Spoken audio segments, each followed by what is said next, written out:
Հարգելի հայրենակիցներ, բարև ձեզ։ Այսօր ձեր հետ միասին մենք ռազմավարական քննարկում ենք ունենալու Մերձավոր Արևելքում տեղի ունեցող իրադարձությունների կապակցությամբ։ Ես ուզում եմ, որ մենք այսօր մի փոքր ավելի կոնցենտրացվենք Մերձավոր Արևելքի հնարավոր ապագայի վրա, եւ այդտեղ կարևոր հետաքրքիր տեղեկատվություններ ունեմ ձեր հետ կիսվելու, որ ավելի լավ պատկերացնենք, թե ինչպես կփոխի Իրանում տեղի ունեցող պատերազմը եւ հավանական հետևանքները Մերձավոր Արևելյան քարտեզը,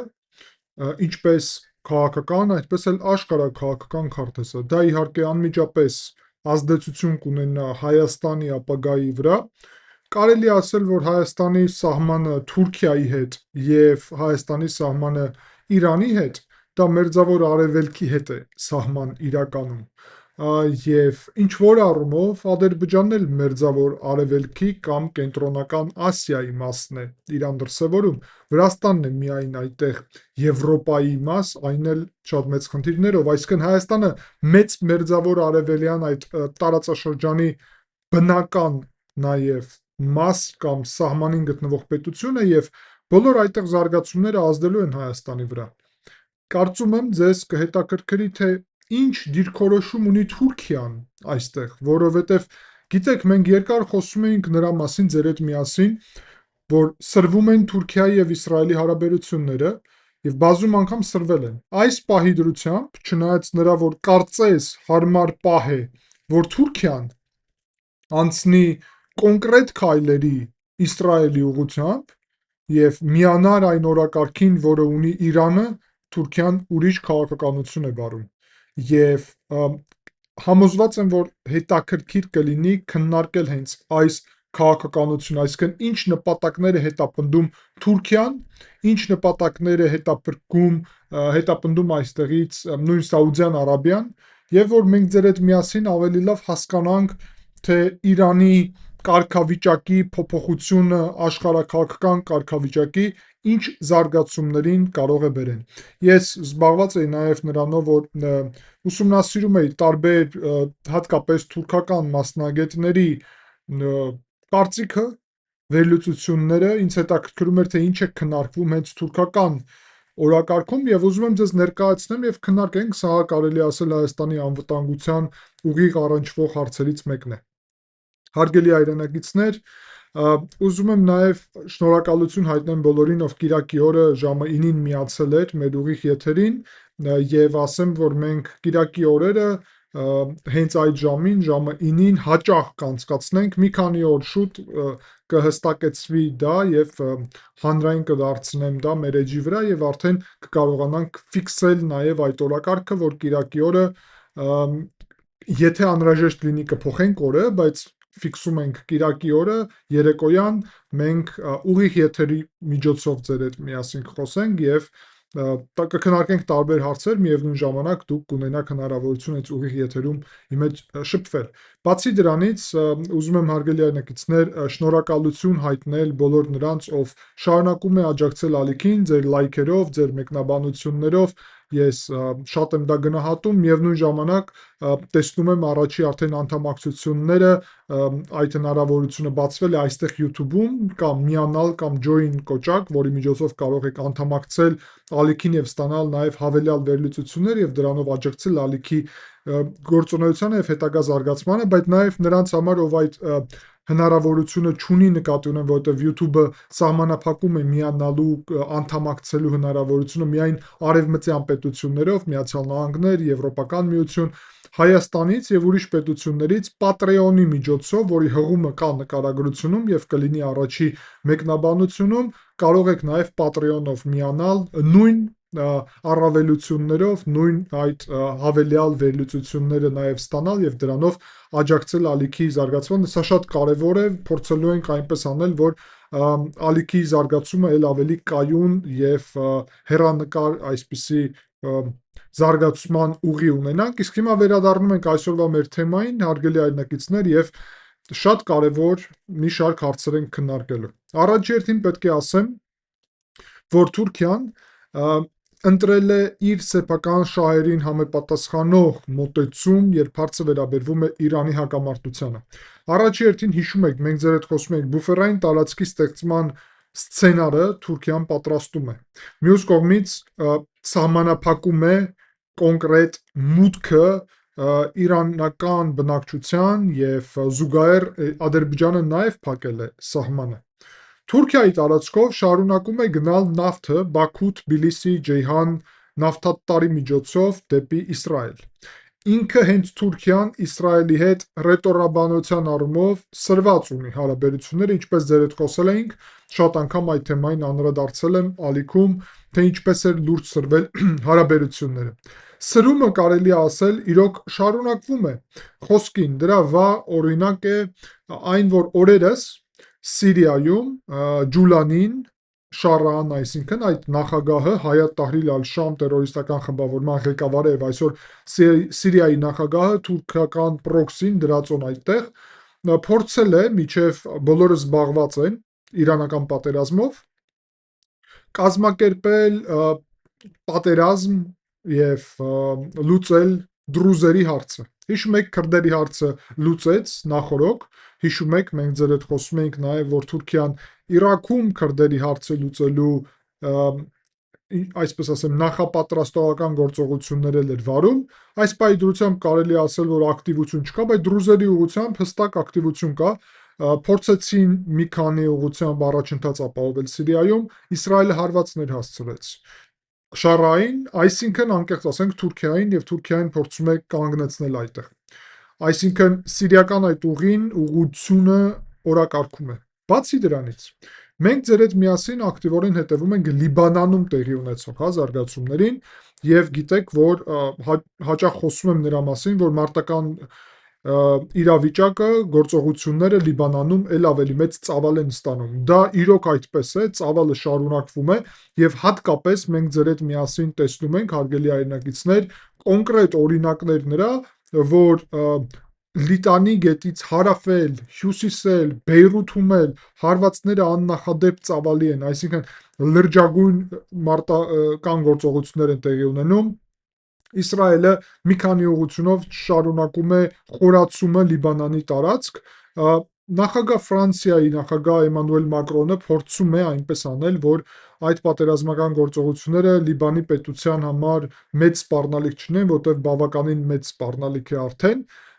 բայց պետք է ասել, որ լուծում չի երևում եւ այդտեղ հետաքրքիր է, որ Ջուլանին, այսինքն Շարան, այսինքն Սիրիայի նախագահը մոբիլիզացրել է իր խմբավորումները Լիբանանի սահմանին եւ կարող է հարվածել Հեզբոլահին Լիբանանում։ Հիմա տարբերությունը կարծում եմ ձեզ շատ կհետաքրքրի, հա։ Առաջերտին ասեմ, որ Լիբանանի բնակչությունը տարբեր է, այդտեղ կան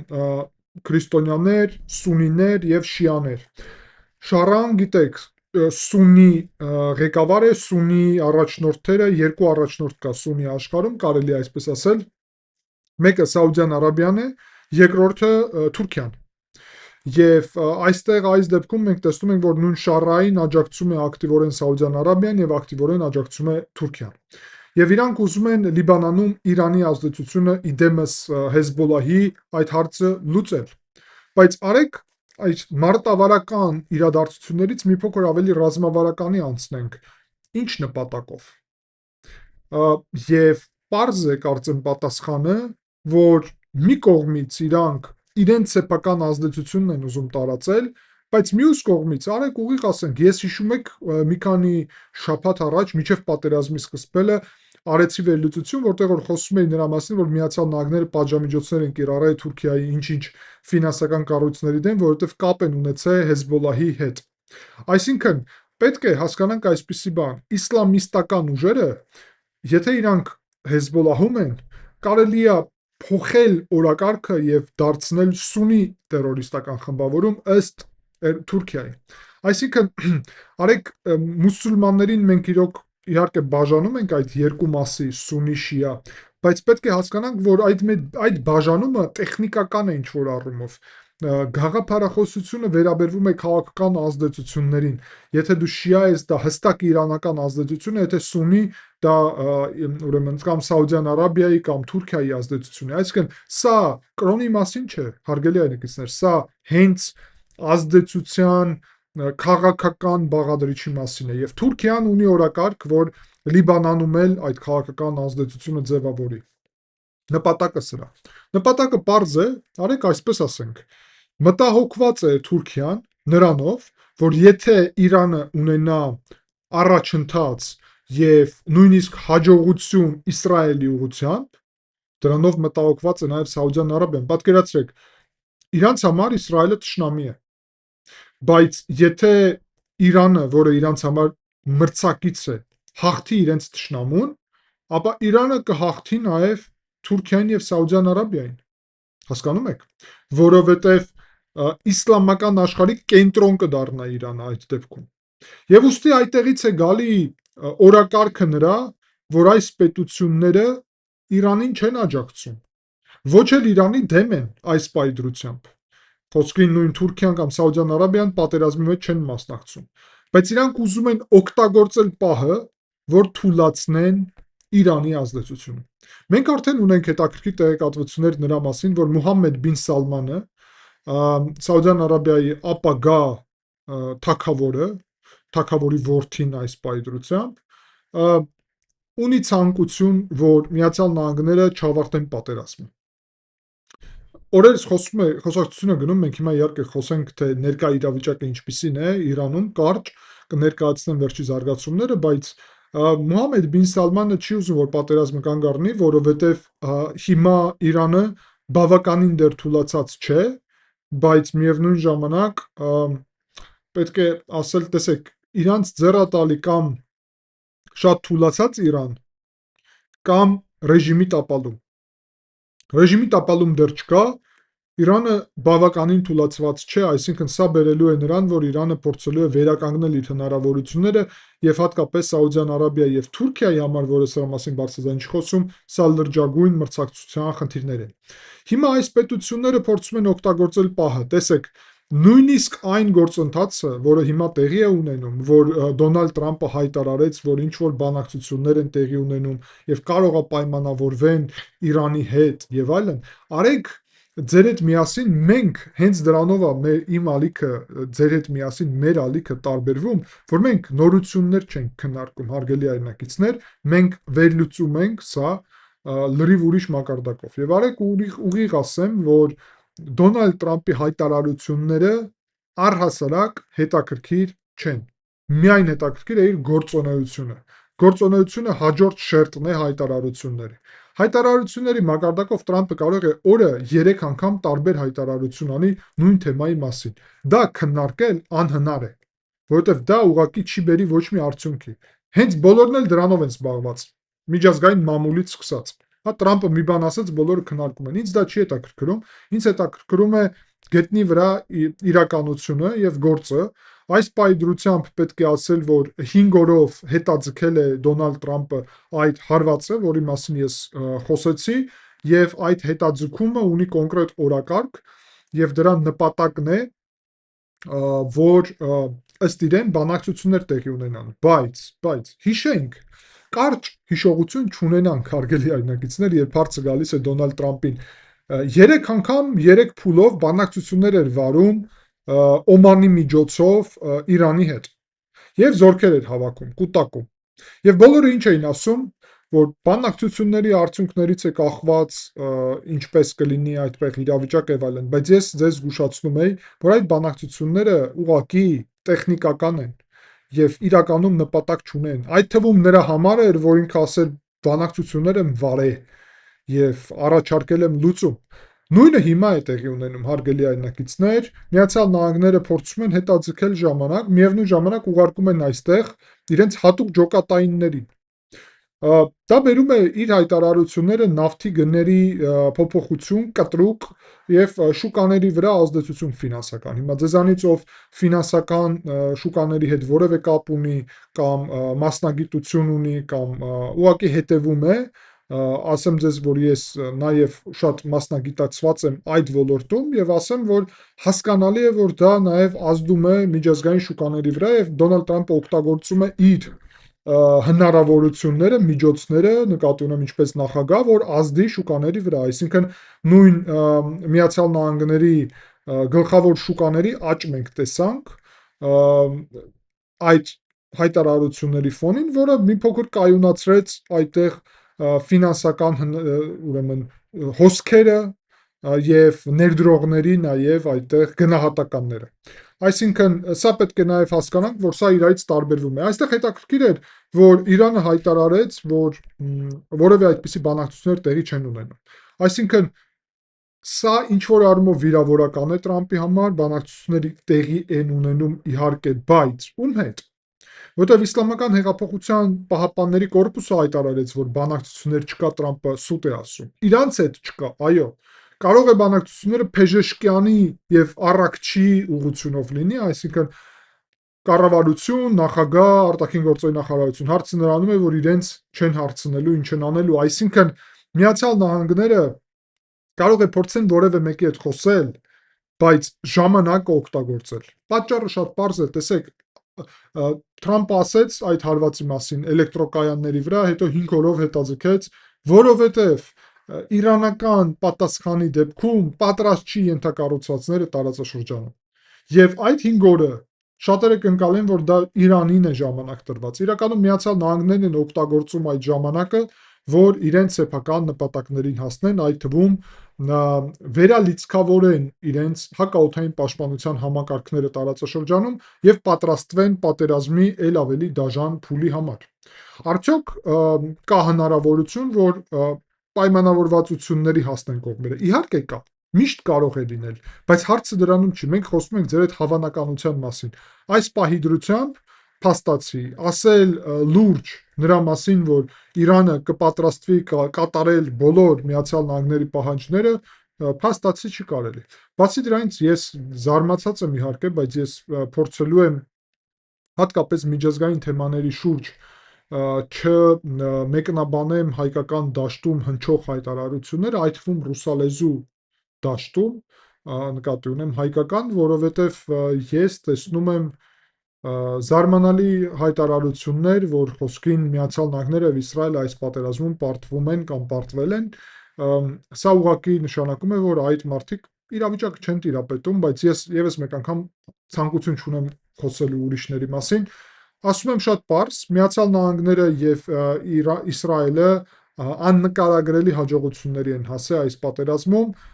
ամենաբարձրագույն նպատակը փոփոխություններ ռեժիմի եւ դարան կհասնի թե չէ, դա 100%-ով կախված չէ Միացյալ Նահանգներից եւ Իսրայելից։ Դա կախված է նաեւ Իրանի ժողովրդից, այսինքն այդ հարցում ես չեմ կարող ասեմ ձախողվել են, չեն ձախողվել, որտեղ իրանց չի կախված։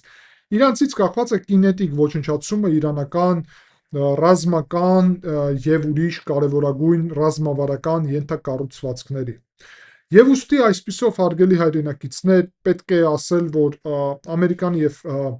Իսրայելը հասնում են իրենց նպատակներին եւ վերադառնանք Թուրքիայի հարցին։ Թուրքիան երազում է հիմա մի կողմից, որ Իրանը բավական թուլանա, որ ինքը կարողանա զբաղեցնի Իրանի ազդեցության վայրերը, ինչպես Սիրիայում դա արեց, լրացնի նաեւ այդ բացը Իրաքում, որտեղ որ Թուրքիան եւ Իրանը գլխավոր մրցակիցներ են ազդեցության համար սունի-շիա ուղղությամբ եւ զուգահեռ դրա իհարկե Լիբանանում։ Այսինքն Թուրքիան նախապատրաստվում է այդ գործողությունների համար։ Բացի դրանից, հետաքրքիր տեղեկատվություն ձեզ ասեմ, այսօր դարձավ արդեն հանրային, որ Թուրքիան պատրաստվում է օգտագործել իր 130 միլիարդանոց ուրեմն այդ գումարները, որը ինքը ունի, իր ռեզերվներն է սա, եւ նպատակը պարզ է, թուրքական լիրայի արժեզրկումը ակտիվորեն շարունակվում է։ Հիշում եք, հարգելի հայրենակիցներ, մենք ձեր հետ միասին տարվա սկզբին խոսել էինք կոնկրետ այն տնտեսական իրավիճակի մասին, որը կար Թուրքիայում եւ կա շարունակվում է։ Այս պայմանությամբ պետք է ասեմ, որ թուրքական լիրան 44 ամբողջ մոտավորապես 35 հարյուրերորդ արժի $1 համար ամենացածր մակարդակին է, աստիճանին է այս պահի դրությամբ եւ դա նաեւ նշանակում է այն, որ թուրքական տնտեսության խնդիրները, ճնշումը աննկարագրելի շարունակում են աճել։ Եվ 130 այդ միլիարդից պահեստից հանելը եւ 30 ուրեմն ռեզերվները ծախսելու սկիզբը խոսում է նրա մասին, որ ճնշումները շարունակվեն թուրքական տնտեսության վրա։ Այդ թվում ասեմ ձեզ, որ նավթի գները լուրջ ազդեցություն ունեն։ Մենք խոսել ենք ձեր հետ միասին, որ հենց նավթը եւ էներգոկիրները, նավթամթերքը թուրքական տնտեսության ամենաթույլ կետերից մեկն է։ Եվ ուստի այսպիսով թուրքական տնտեսությունը այնպես էլ մեծ խնդիրներ ունի եւ շարունակելու է այդ խնդիրները ունենալ։ Թուրքիան պատրաստ չէ ռազմական գործողությունների համար։ Չնայած դրա, պետք է ասել, որ վերլուծաբանները, որոնց մասին ես ձեր հետ խոսեցի, պետք է նաեւ այստեղ կարճ նշեմ իրենց մոտեցումը։ Ինչ է ընդհանուր առումով խոսվում թուրքական ներքաղաքական դաշտում։ Թուրքիան Իրանի համար թիրախ չէ, որովհետև Թուրքիան վարում է անկախ քաղաքականություն եւ թույլ չի տվել իր սեփական ռազմակայանները, որ օգտագործվի Իրանի վրա հարվածների համար։ Անկարան եւ Թեհրանը ունեն կապեր, նկատի ունեմ, իրանք ասում են, որ ունեն այսպիսի հատուկ գծեր, որոնց միջոցով տարբեր հարցեր են քննարկում եւ ունեն սեփական կարմիր գծեր։ Եվ այստեղ այդ տարբեր վերլուծաբաններ թուրքական ասում են, որ Թուրքիան դա ուժի կենտրոն է եւ պետք է ձևավորվի ըստ իրանց ուրեմն տարածաշրջանային թուրքական դրոշի ներքո դաշինք, բայց այդ դաշինքը փաստացի դեռ չի կարող պատրաստ լինել, որովհետև կան մի քանի հարցեր այդ ուղղությամբ։ Եվ գլխավոր հարցը նաև Իրանի հարցն է։ Այսինքն Թուրքիան ուզում է, որ թուրքական դրոշի ներքո ձևավորվի սուննի պետությունների դաշինք։ Եվ այդ սուննի պետությունների դաշինքը պետք է ներառի Սաուդյան Արաբիան, պետք է ներառի նաև Թուրքիայի համար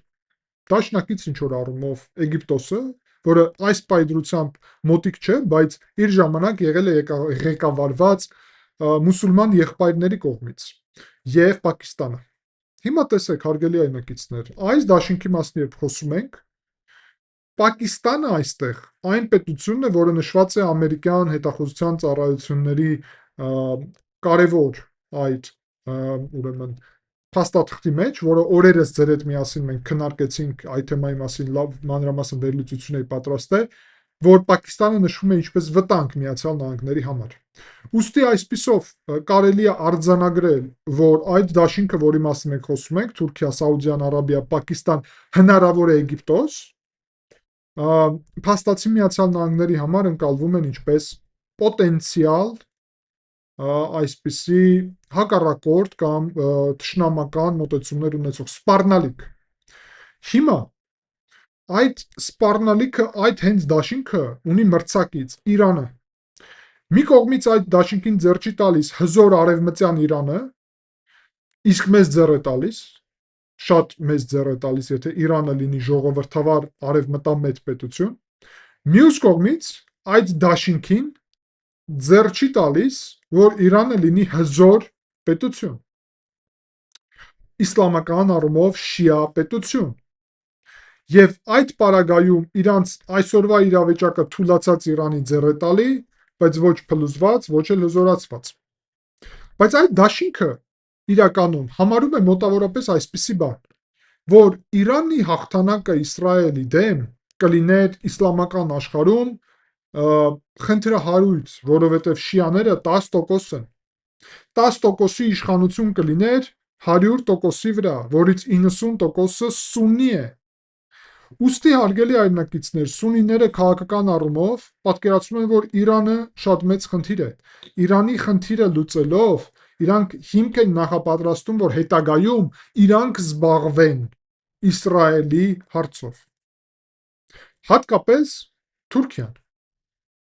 Եվ ես խոսել եմ ձեր հետ միասին դեռ տարիներ առաջ, 1 տարի առաջ խոսքին այս ալիքում վերլուծության միջոցով, որ Թուրքիան պատկերացնում է, որ իր մուտքը թուրքական աշխարհ, նկատի ունեմ Ադրբեջան, Կենտրոնական Ասիա, պետք է նաև ամրապնդի Թուրքիայի հնարավորությունները, որ իսլամական աշխարհում, տեսեք, այդտեղ կա դաշինքներ, հա, Սաուդյան Արաբիան արաբական պետություն է։ Կարելի ասել հայրենիքն է բոլոր արաբների, որոնք այսօր 24 պետությունում են ապրում։ Սաուդյան Արաբիան է հիմքը։ Եվ դա արաբական լիգայի մաս է, այսինքն արաբական պետությունների դաշինք։ Իսկ կա նաև թուրքական պետությունների դաշինք, հարգելի այնակիցներ, եւ մենք գտնվում ենք մեջտեղում այդ ամենի։ Եվ մի կողմից մենք հասկանում ենք, որ թուրքական պետությունների միությունը, այդ թուրքական ծրագիրը Հայաստանի համար ունի իր վտանգները, բայց ունի նաև հնարավորությունները, որ մենք վերջապես անցնենք այսպես պրագմատիկ, ընդգծում եմ, 21-րդ դարին համապատասխանով, առանց էմոցիաների, առանց անցյալից հիմք դնելով արտաքին քաղաքականության, որի հիմքը պետք է լինի Հայաստանի Հանրապետության ինքնիշխանությունը, տարածքային ամբողջականությունը, սուվերենությունը եւ միջազգայինորեն ճանաչված սահմաններում, զուգահեռ դրա մենք միայնակ չպետք է լինենք այդ ձևաչափով, որ դա լինի փոխշահավետ, որովհետև վտանգները իրական են եւ այդտեղ է, որտեղ որ TRIP ծրագիրը ստեղծվել է Միացյալ Նահանգների կողմից եւ այդտեղ է, որտեղ որ մենք ասում ենք, որ մենք պետք է հրաժարվենք այնպիսի օրակարգերից, որոնք ստեղծում են Ադրբեջանի հետ, Թուրքիայի հետ նաև որևէ հակամարտության հիմքեր։ Այսինքն, այսպես ասեմ, հրաժարվում ենք այն օրակարգից, որը Հայաստանի սահմաններից դուրս է։ Ինչ վերաբերում է Հայաստանի սահմանների ներսում գտնվող օրակարգին, ապա այդտեղ մենք պահանջում ենք բոլորից, այդ թվում Ադրբեջանից եւ Թուրքիայից, որ այդ օրակարգին չվերաբերվեն։ Հիմա շատերը կարող են հարցնել, ասել, բա սահմանադրության առումով այդ փոփոխությունը, իհարկե դա մեր ներքին գործն է, մենք ենք փոխում, բայց շատեր կարող են ասել անկախության հռչակագիրը հանում ենք, Ադրբեջանը դա նաև պահանջում էր։ Անկախության հռչակագրում նշված տարածքը, Լեռնային Ղարաբաղը, Հայաստանի ինքնիշխան տարածք է, թե ոչ։ Ոչ։ Այսինքն մենք հիմք ենք բերում դա առանց էմոցիաների, հարգելի այնակիցներ, որովհետև մեր գլխավոր գաղափարը պետք է լինի այս տարածաշրջանային զարգացումների զուգահեռ, որտեղ որ իրանական դերը շարունակում է նվազել, եւ մենք պետք է պատրաստ լինենք մի քանի սցենարի։ Մի կողմից ամենավատ սցենարը, ես ասել եմ, որ Թուրքիան եւ Ադրբեջանը Իրանի բավական թուլացման դեպքում փորձելու են միավորվել Իրանի տարածքով։ Այդտեղ ապրում է 20 միլիոն թուրքական ծագում ունեցող ադրբեջանցի Հայաստանի հարավային սահմաններին։ Հայաստանի համար թուրքերի եւ այդ թվում ներառյալ թուրքերի եւ ադրբեջանցի հետ ունենալ խնդիրներ, այսպես ասեմ, ուղիղ ազգային անվտանգության հարց է։ Եվ մենք դա տեսել ենք ամբողջ մեր անկախությունից ի վեր եւ միջև անկախություն, միջև սովետական միություն, մենք փաստացի հենց առնչվել ենք այդ ազգային անվտանգության խնդիրների հետ։ Եվ հիմա լուծելը այդ ազգային անվտանգության խնդիրները կարելի է հենց TRIP-ի ծրագրի միջոցով։ Այստեղից է գալիս այն գաղափարը, որ ես ասում եմ այս ընտրություններում քաղաքացիական պայմանագիրը պետք է հաղթի, միևնույն ժամանակ աջակցում եմ նաև ուրիշ առողջ հայամետ արևմտամետ ուժերին, արևմտամետի մեջ նկատի ունեմ TRIP ծրագրին աջակցող, այլ ոչ թե TRIP ծրագիրը փոխող, այլ ոչ թե Իրանին TRIP ծրագիր հրավիրող, այլ ոչ թե Ռուսաստանին TRIP ծրագիր հրավիրող, այլ ոչ թե տարածքային պահանջներ օրակարգ դնող եւ ռուսամետ քաղաքականություն վարելու ուղղությամբ վերադարձ։ Սա պետք է աշխարհաքաղաքական զարգացման այս նոր ճարտարապետությունում, որը մենք տեսնում ենք տարածաշրջանում։ Իսրայելում իզուր չէ, որ Թուրքիան երկրորդ տեղն է զբաղեցնում ինչպես սպառնալիք, որովհետև հենց իրանական հարցը սկսի լուծվել, սունիները, այսինքն Թուրքիան, Սաուդյան Արաբիան, Պակիստանը, Եգիպտոսը, դա հիմքն է միայն, բա մնացածը, բա Սիրիան, բա Իրաքը, Բա Իրաքը խառն է, սուննի չի միայն, շիա էլ է, բայց խառն է, բայց եթե Իրանը թուլանա Իրաքը, բա Լիբանանը, բա նույնպես Լիբանանը նաև ինչպես սուննի, այդպես էլ շիա, ինչքան Իրանը թուլանա, այդտեղ կզբաղեցնի այդ ազդեցության գոտի սուննիները։ Բա մնացած շրջանները, բա Լիբիան, որտեղ որ Թուրքիան ազդեցություն ունի, Սոմալին, Եմենը, որտեղ որ հութիների հարցը նաև կարող է օրակարգում դրվի, եւ ուրիշ բոլոր այդ արաբական պետությունները, 24 պետություն, Պակիստանը դրան նաև իր միջուկային զենքով է միանում, հարգելի այնակիցներ։ Իդեմս նշեմ, որ Հայաստանը եւ Պակիստանը որոշել են դեսպանություններ բացել ոչ ռեզիդենտ, այսինքն Երևանում եւ Իսլամաբադում չի լինի, այլ ուղակի այսպես կլինեն դեսպաններ, որոնք այցերով մեկ-մեկ կգնան այդ պետություն։ Ես սա դրական եմ գնահատում, որովհետև մենք պետքա բալանսավորման քաղաքականության օրակարգով միևնույն ժամանակ գնանք այդ հարաբերությունների ուրեմն Միացյալ Նահանգների հետ խորացման եւ այստեղ երաշխիքների իրական համակարգ ձևավորելու ուղղությամբ։ Եվ այսպիսով, հարգելի հայրենակիցներ, կարծում եմ ել ավելի լավ է դառնում պարզ հիմա իրավիճակը, բայց թուրքերը տեսեք, նշում են շատ կարևոր բան, որ գուցե այս դաշինքը դեռ պատրաստ չէ եւ դեռ հնարավորություններ չկա պատրաստելու, բայց այս դաշինքի հիմքը պետք է լինի կոնկրետ ըստ իրենց հենց Թուրքիան, որովհետեւ ըստ իրենց միայն Թուրքիան ունի չհաշված միջուկային զենքը, որը ունի կոնկրետ Պակիստանը։ Սաուդյան Արաբիան ունի գումարներ, բայց Թուրքիան ունի սեփական ռազմական արտադրություն։ Թուրքիան ակտիվորեն արտադրում է ԱԹՍ-ներ, ինչպես դուք լավ տեղյակ եք։ Թուրքիան արդեն պատրաստվում է արտադրել 5-րդ սերնդի կործանիչ, Սաուդյան Արաբիան պատրաստվում է ներդրում ունենալ դրանում։ Թուրքիան ակտիվորեն զարգացնում է արհեստական բանականությունը զինված ուժերում։ Թուրքիան ռոբոտանկանացված այսպիսի դրոններ, բայց ոչ դե դրոն կարելի է կոչել ամեն ինչին, հա, միայն անօթաչու թռչող սարք նկատի չունեմ, իրականում նույն տարբեր խոսքին մեքենա, որը մարդ չի վարում եւ այլն, տարբեր այդպիսի զինված հնարավորությունները կան օրակարգում։ Թուրքիան զարգացնում է դա եւ ամենակարևորը, ամենահետաքրքիրը հակաօդային պաշտպանության համակարգներ։ Թուրքիան իր սեփական հոպն է զարգացնում, որը տարբերվում է այդ ուղղությամբ։ Եվ տեսեք, այսօր եթե վերցնենք հակաօդային պաշտպանության համակարգները աշխարհում, հա, մի կողմից ունենք առաջատար ամենալավը ամերիկյան, առաջատար ամենալավը իսրայելական, դրան ավելանում է լավ մակարդակի հակաօդային պաշտպանության համակարգներ Միացյալ Թագավորություն, Ֆրանսիա, Գերմանիան ինչ որ տեխնոլոգիաներ ունեն այդ առումով, եւ կարելի ասել արևելյան շրջանում կա Չինաստան, Ռուսաստան եւ հիմա ավելանում է Թուրքիա։ Երկար տարիներ, հա, Հնդկաստանը իհարկե, գուցե որևէ մի փոքր մի քանի պետություն այստեղ ավելի փոքր կարևորության չնշեցի, բայց ընդհանուր պատկերը պարզ է։ Հնդկաստանը նաև։ Մենք հիմա Հնդկաստանի հետ, Ֆրանսիայի հետ այդ ուղղությամբ համագործակցում ենք, բայց առաջ Ռուսաստանի հետ էինք։ Ռուսական հոպի էֆեկտիվության խնդիրը մենք տեսանք, այդ թվում Իրանում։ Հիմա այս պատերազմի ընթացքում մենք տեսանք չինական հոպի խնդիրը, թուրքական հոպն է, որը պետք է ստուգվի, որտեղ Թուրքիան ստեղծում է իր հիմքը այդ հոպ համակարգների վրա։ Եթե թուրքական հոպը լինի էֆեկտիվ, ապա Թուրքիան կարող է Մերձավոր Արևելքում դառնա համար 1 ռազմական ուժը, որովհետև ինքը կսկսի վաճառել, փոխանցել այդ իր հոպը Սաուդյան Արաբիային, Պակիստանին եւ փոխարեն ստանալ գումարներ, ինչպես նաեւ միջուկային զենքի հնարավորությունները նաեւ խոսքին իր տարածքում տեղադրել եւ այլն։ Այսինքն պատկերը պետք է հասկանանք, որ Թուրքիան հիմա փորձում է անցնել այդ ուղղությամբ։ Հոպն է խնդիրը, որովհետև միջուկային զենք Պակիստանի դեպքում կա, գումարն է խնդիրը նաեւ։ Եվ իրանք փորձում են Սունի աշխարհում այս ամենը կոորդինացնել, որ կարողանան մի կերպ հասնել այդ նպատակին։ Եթե հասնեն այդ նպատակին, օգտագործեն այդ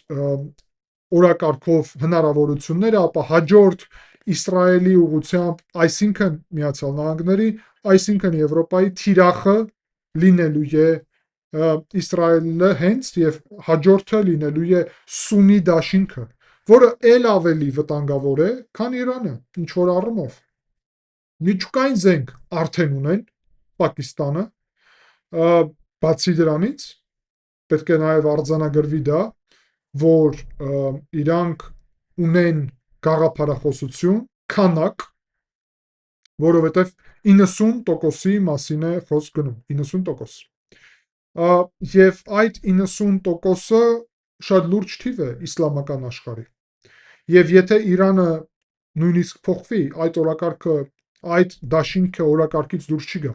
Ուստի մենք երկար ժամկետով, հարգելի այնակիցներ, ունենք այսպիսի այստեղ մարտահրավեր, եւ ես կարծում եմ, որ մենք համապատասխան արտաքին քաղաքականություն պետք է վարենք։ Այդ է պատճառը իմ քաղաքական մոտեցումների աշխարհաքաղաքական, որ մենք կարողանանք այս բարդ իրավիճակում Հայաստանի անվտանգությունը ապահովենք։ Շնորհակալ եմ ուշադրության համար, հուսով եմ, որ ձեզ հետաքրքրեց այսպիսի հիբրիդային մոդելը, որտեղ որ մենք համ քննարկեցինք ներկա ուրեմն իրադարձությունները, զարգացումները, համ քննարկեցինք ավելի ռազմավարական նշանակությունը, կապեցինք դա Հայաստանի ներքաղաքական օրակարգի հետ, եւ ես կարծում եմ ավելի լավ պատկերացում հիմա բոլորը ունեն նրա հետ կապված, թե